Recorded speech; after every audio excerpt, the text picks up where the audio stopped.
歡迎收聽 Here Observe True， 我哋專注真實、理性分析新聞。如果你覺得內容有價值，請訂閱、點讚或者點擊資訊欄請我哋飲杯咖啡，支持我哋持續報道。前副警務處長掌食環署，市民最關心其實係呢樣。警隊猛將坐鎮食環署，袁旭健接棒掌舵食環署，迎來最唔同處長。各位 fans， 各位聽眾大家好。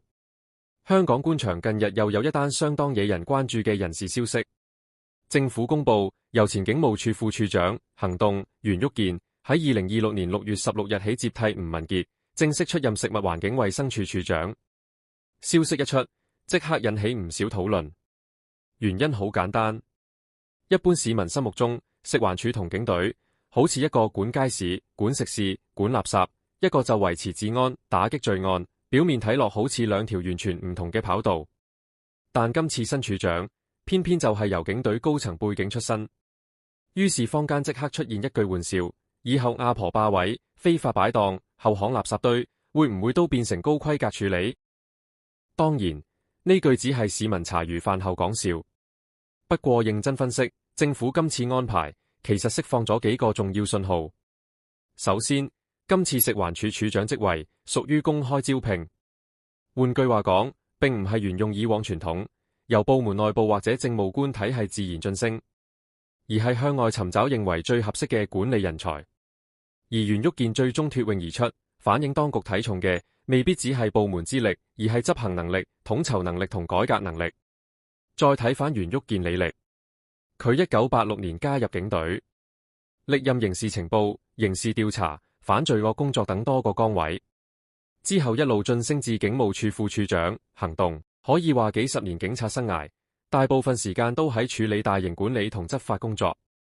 更加值得留意嘅係，袁旭健退休之後，其實已經曾經參與食環署顧問工作，即係話佢並唔係完全空降，對部門架構、日常運作同埋執法挑戰，理論上已經有一定了解。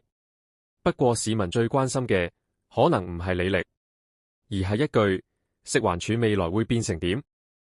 近年市民接觸食環署，最多就係垃圾問題、鼠患問題、街道衛生、食肆牌照、市場管理等等。好多時市民投訴最耐聽到一句：跟進緊，跟住又等，再等，再等等。於是有網民笑言，市民最怕唔係老鼠跑得快，而係處理速度慢過老鼠。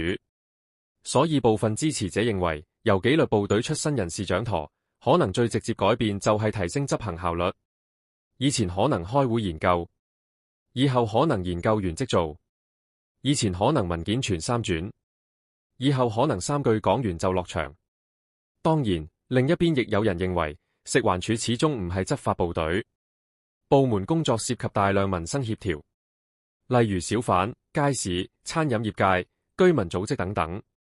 如何平衡執法與服務，仍然係新處長面前一大考驗。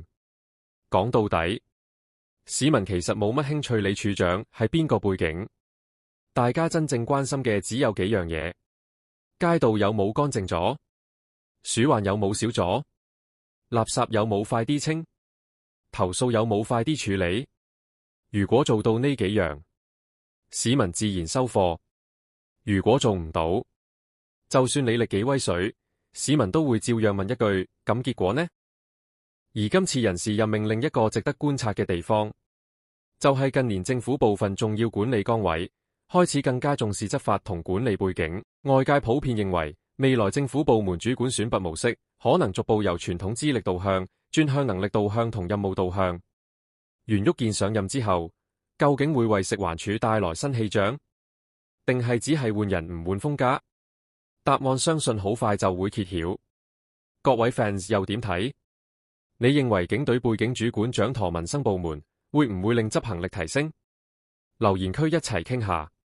請記得點讚、訂閱同請我哋飲杯咖啡支持。你嘅行動係我哋維持真實報道嘅動力。